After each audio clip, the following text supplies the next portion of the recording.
The wind sweeps across a quiet cow pasture in Normandy, just a few miles west of Omaha Beach. For over 60 years, this field was nothing more than uneven grass and grazing land, indistinguishable from thousands of other acres in France. But in January 2006, the rural silence is broken by the roar of a mechanical excavator. The steel bucket tears into the soil, pushing aside decades of root and earth until it strikes something unyielding. A dull, hollow thud echoes, concrete.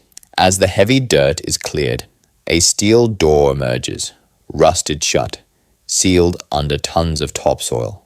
When the light finally pierces the darkness inside for the first time in 6 decades, it reveals a scene frozen in absolute stasis. Ammunition crates stacked in corners, boots left where they were kicked off, and papers still sitting on a desk. This is not just a bunker. It is a time capsule of war. This is the Maisy Battery, a massive underground fortress that fired on the American liberators at Omaha Beach, only to be deliberately buried alive by Allied bulldozers and erased from the official maps. The Earth has finally given up its secret. By the early spring of 1944, the coastline of northern France had ceased to be a mere geographic boundary. It had become the most heavily fortified frontier in human history. The Atlantic Wall, a propaganda triumph of the Third Reich, stretched from the fjords of Norway to the border of Spain. Yet, beneath the newsreels of invincible concrete dragon's teeth and massive gun emplacements, the German commanders on the ground knew the truth. The wall was thin, yea, it was brittle. Field Marshal Erwin Rommel, the Desert Fox, had arrived in Normandy in late 1943 to inspect the defenses, and what he found appalled him. He saw vast stretches of open beach, protected by nothing more than sparse barbed wire and demoralized troops. He knew that when the Allies came, they would bring a storm of steel and fire that no static defense could withstand unless it was invisible, dug deep, and lethal. Rommel immediately ordered a frantic acceleration of construction. The beaches were sown with millions of mines. Landing craft obstructions, known as Rommel's asparagus, were driven into the sand. And the focus shifted from massive, visible superbunkers to camouflaged lethality. The doctrine changed from intimidation to ambush. It was in this frenetic atmosphere of impending doom that the battery at Maisy, known to the Germans as Resistance Ness 83 and 84, was finalized. Located near the village of Grand Camp Maisy, situated on a slight rise just a few miles inland from the coast, the battery was geographically perfect for carnage. It sat at the critical junction between the Utah and Omaha landing sectors.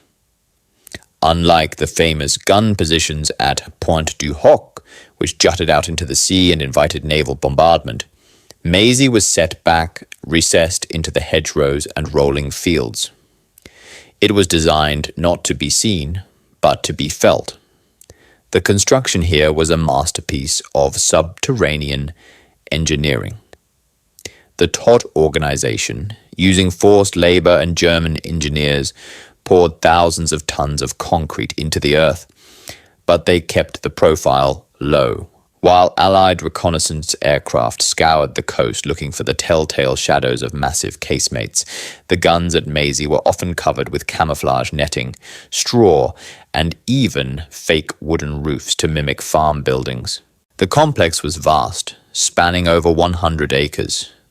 Yet from the air it looked like nothing more than a patchwork of Norman agriculture. The primary armament was terrifyingly effective for the job required. The complex housed 4 154 French First World War-era field howitzers, captured and repurposed, along with varying smaller flak and anti-tank guns. These 155 mm guns had the range to hit the beaches at both Omaha and Utah. More importantly, they were mobile within their emplacements, able to rotate and traverse. While the Allies focused their pre-invasion bombing runs and commando training on the towering cliffs of Pointe du Hoc, believing the major threat lay there, Maisy sat quietly in the blind spot of Allied intelligence. The secrecy was paramount. The German 301st 2nd Infantry Division, a veteran unit hardened on the Eastern Front, had moved into the area only months before the invasion. Their presence was a nasty surprise that Allied intelligence had only partially detected. The 322nd took over the coastal defenses, stiffening the resolve of the lower-quality static fortress troops. At Maisy, they dug in. They connected ammunition bunkers, command posts, and barracks, with a labyrinth of trenches and tunnels. The strategy was simple. Survive the initial naval bombardment inside the earth, and then, when the American landing craft dropped their ramps, open fire from a position that wasn't on the map. The failure of Allied intelligence to prioritize Maisy was not due to a lack of photos, but a lack of interpretation. The camouflage worked. The guns were often withdrawn into the bunkers, or covered when reconnaissance planes flew over. The British and Americans were looking for the Atlantic wall of propaganda, those huge concrete monsters. They missed the deadly camouflage snake hiding in the grass. As June 1944 approached, the Maisy battery remained fully operational, fully stocked, and largely ignored by the heavy bomber streams pummeling the coast. It was a loaded gun, pointed at the head of the invasion force, and the safety catch had just been clicked off. By the first days of June, the atmosphere inside the Maisy complex had shifted from construction to a tense, suffocating, waiting game. The soldiers of the 342nd Infantry Division and the 716th Static Infantry Division lived a troglodyte existence. To understand the lethality of Maisy, one must understand its scale. This was not a series of foxholes. It was a subterranean town. The excavation of the site in 2006 revealed over 2 miles of trenches connecting dozens of buildings, all sunk beneath the ground level. There were officers' quarters with wood-paneled walls, a fully equipped hospital bunker, massive water reservoirs and generator rooms, humming with diesel engines to power the ventilation systems. They were prepared to fight completely cut off from the outside world. The psychological reality for the German gunners was a mix of boredom and dread. They were encased in concrete, breathing recycled air, surrounded by the smell of damp earth and gun oil. The walls of the bunkers were often adorned with painted murals or simple racks for rifles and gas masks, reminders of the dual nature of their existence as both residents and warriors. They knew the invasion was imminent. The radio traffic, the increasing intensity of Allied air raids on the rail networks, and the sheer intuition of veteran soldiers told them the waiting was nearly over. Strategically, Maisy was the linchpin that held the western flank of the Omaha sector. Its 450mm howitzers had a range of roughly 14 kilometers. This geometry was fatal. From their concealed positions, they could drop high explosive shells directly onto the run-in lanes of the American landing craft approaching Omaha Beach, and simultaneously swing west to hammer the approaches to Utah Beach. Furthermore, the battery was heavily defended against infantry assault. The fields surrounding the hidden guns were sown with minefields and ringed with barbed wire. Tobruk pits, small circular concrete holes flush with the ground, housed machine gunners and mortar teams, creating a kill zone for anyone foolish enough to attack from the landward side.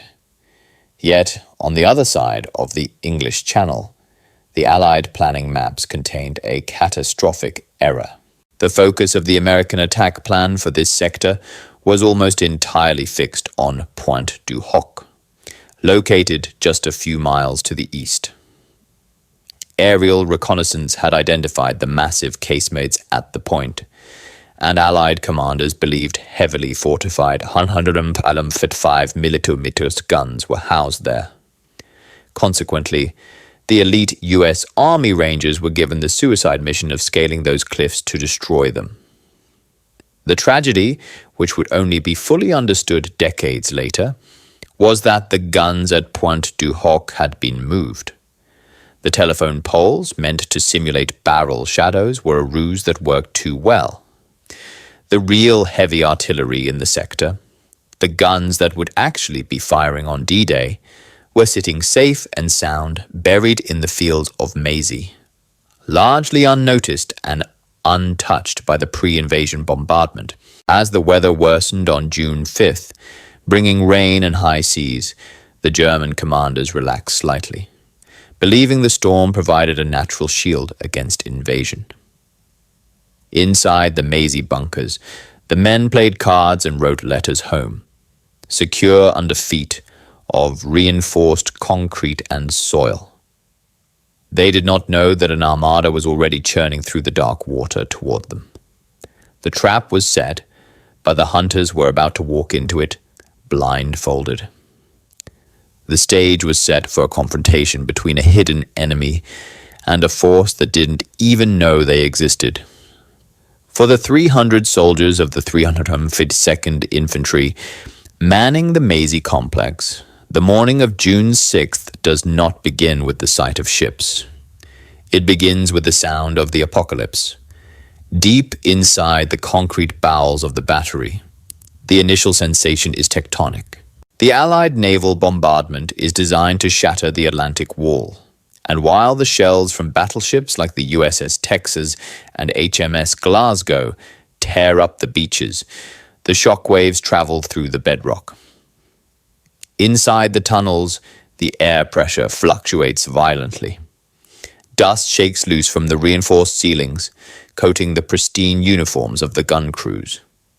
The lights, powered by the humming diesel generators, flicker and dim, casting long, erratic shadows against the cold walls. But the bunkers hold. The genius of the German engineering at Maisy reveals itself in these opening minutes. The battery is not a target on the Allied fire plans. While the heavy shells hammer the known coordinates of Pointe du Hoc, pulverizing the empty emplacements there, Maisy remains largely untouched. The commander, Oberleutnant Alsleben, receives the order. The blast doors are unsealed. The gun crews rush from the safety of the underground barracks, sprinting through the zigzag trenches to the firing pits. They are not firing blindly. Their target data has been pre-calculated for months. The coordinates for the beaches, the approach lanes, and the offshore transport areas are pinned to the plotting tables.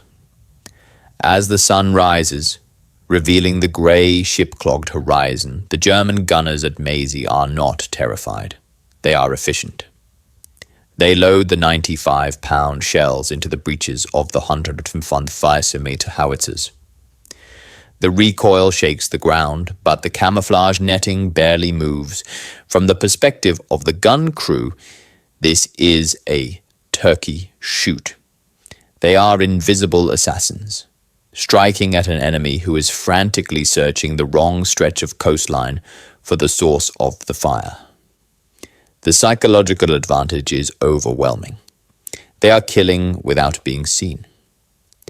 Less than 4 miles to the east, a completely different drama plays out. One of heroism entangled with a tragic intelligence failure. Lieutenant Colonel James Rudder and his 2nd Ranger Battalion are clawing their way up the 90-foot cliffs of Pointe du Hoc. Their mission is suicidal and singular. Destroy the 6 150mm guns that threaten the American landings. They take heavy casualties, fighting through a storm of grenades and machine gun fire. fueled by the desperate knowledge that thousands of lives on Omaha Beach depend on them silencing those guns. When the Rangers finally crest the cliff and overrun the gun emplacements, they are met with a sickening reality. The casemates are empty. The guns visible in the reconnaissance photos are nothing more than painted telephone poles, decoys. The real guns were moved days ago. For the Rangers, the moment is a crushing blow. They have bled for a target that isn't there, but the horror is compounded by the sound of battle. To their west, the deep, rhythmic thumping of heavy artillery continues. Shells are still screaming over the ocean, tearing into the landing craft at Omaha. The Rangers have taken the cliff, but the fire is coming from somewhere else, from the hidden fields of Maisy. The Rangers are stranded, cut off, and holding a piece of ground that has lost its tactical primacy, while the battery they should have been targeting continues to operate with impunity just a few miles down the road. This blind spot in Allied intelligence translates directly into American blood on the sand of Omaha. While the Rangers fight for their lives on the cliffs, a technological duel of frustration unfolds off the coast.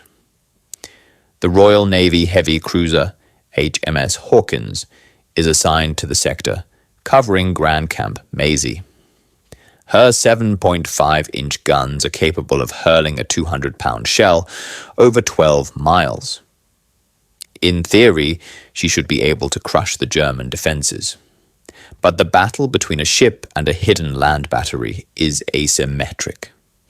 The German guns at Maisy utilize the terrain. They are dug into the earth, surrounded by berms and zigzag trenches. Naval gunnery relies on line of sight or precise grid coordinates for indirect fire. The Hawkins fires salvo after salvo, her massive guns flashing in the grey light. But the trajectory of naval fire is flat, designed to punch through the vertical armor of enemy ships. To destroy a battery dug down into the ground, a shell must drop almost vertically. Like a mortar, the German crews at Maisy feel the ground shake as the naval shells slam into the fields around them, churning up mud and destroying the camouflage netting. But the guns themselves remain operational. They are protected by the earth. Every time the Hawkins ceases fire, assuming the target is neutralized, the Maisy howitzers roar back to life, sending shells arcing toward the vulnerable infantry, wading through the surf at Omaha. It is a stalemate of physics. The might of the Royal Navy against the invisibility of the German engineers. The most disturbing angle of the Maisy story is not found in the concrete, but in the paper trail, or the lack of one. In the decades following the war, official Allied histories and maps showed a blank space where the Maisy battery stood. The narrative was cemented. Pointe du Hoc was the threat. The Rangers neutralized it, and the rest was mopping up. But the reality was buried in the pockets of the soldiers. When military historian Gary Stern rediscovered the battery in 2006, he didn't find it using official U.S. Army archives. He found it using a crumpled map he bought from a veteran. A soldier's map marked with a hand-drawn circle labeled Area of High Resistance. This discrepancy raises a chilling question. Why was a complex of this size, which engaged in a 3-day battle with American forces, erased from the post-action reports? Historians suggest a convenient amnesia. The slaughter at Omaha Beach was a catastrophe of command and intelligence. Admitting that a massive battalion-strength battery was missed by intelligence, left intact to fire on the troops, and then required a grueling, unscheduled assault to silence, would have highlighted a grave failure in the D-Day planning. It was easier to bulldoze the bunkers, cover them with French soil, and let the legend of Pointe du Hoc take the spotlight. The map was redrawn to fit the victory, not the battle. June 6, 1944, 0550 hours.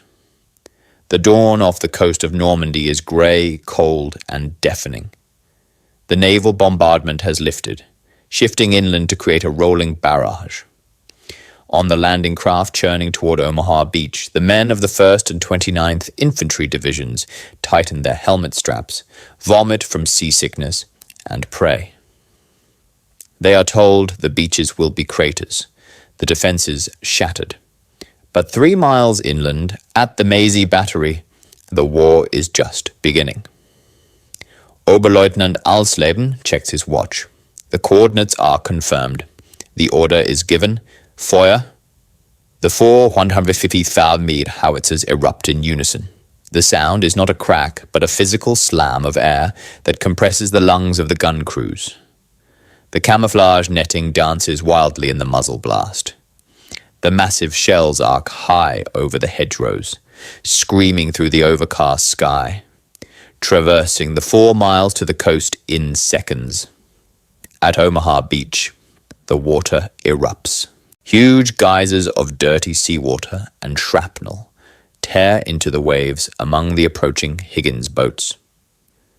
This is not the random, sporadic mortar fire the Americans expected.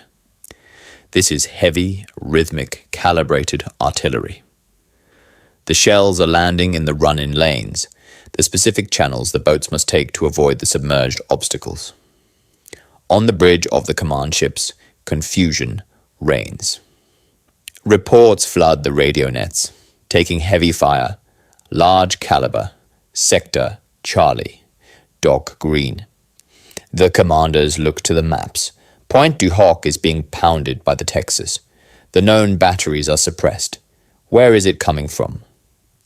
Back at Maisy, the rhythm is mechanical and deadly. The German crews work stripped to the waist, sweat mixing with the concrete dust. The breeches clang open, smoking brass casings are kicked onto the floor, and fresh shells are rammed home. They are firing indiscriminately at the massive flotilla. They don't need to see the individual boats. The target is the ocean itself. For 3 days this continues.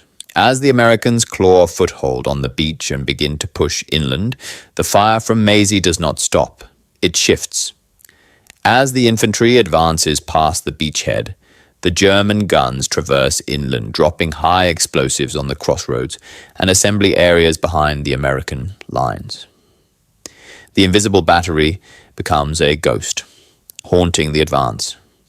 The 29th Infantry Division, battered and exhausted, realizes that they cannot bypass this. The fire is too accurate. The position is too strong. The ghost must be hunted down. On the morning of June 9th, the order finally comes down to the 5th Ranger Battalion, the same unit that had supported the assault on Pointe du Hoc. They are exhausted, depleted, and low on ammo. But the order is absolute.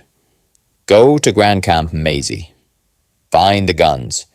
Destroy them. The morning mist clings to the hedgerows as the 5th Ranger Battalion, supported by elements of the 29th Infantry Division and 81 Wobkileta mortar platoons, begins the final approach toward Grand Camp Maisy. They are walking into a kill zone prepared for years. The first sign of contact is not a soldier, but the click of a tripwire. The fields surrounding the battery are a carpet of shoe mines, small wooden-cased anti-personnel mines, undetectable by metal detectors. As the first explosions shatter the advance, the German machine gunners in the Tobruk pits open fire. The tracers unzip the air at knee height. The Rangers drop into the drainage ditches, returning fire with Bars and Thompson submachine guns. It is a slow, agonizing crawl under the canopy of bullets. To break the deadlock, a half-track with a mounted 75mm gun is brought up, churning through the mud to blast the concrete machine gun nests at point-blank range. The battle dissolves into a brutal medieval brawl inside the trench lines. Once the Americans breach the perimeter, the fighting moves underground. The Rangers clear the zigzag trenches with grenades and determination, cornering the German defenders in the dark corridors. The noise is amplified by the concrete walls, the deafening roar of grenades, the screams of the wounded, and the bark of orders in English and German.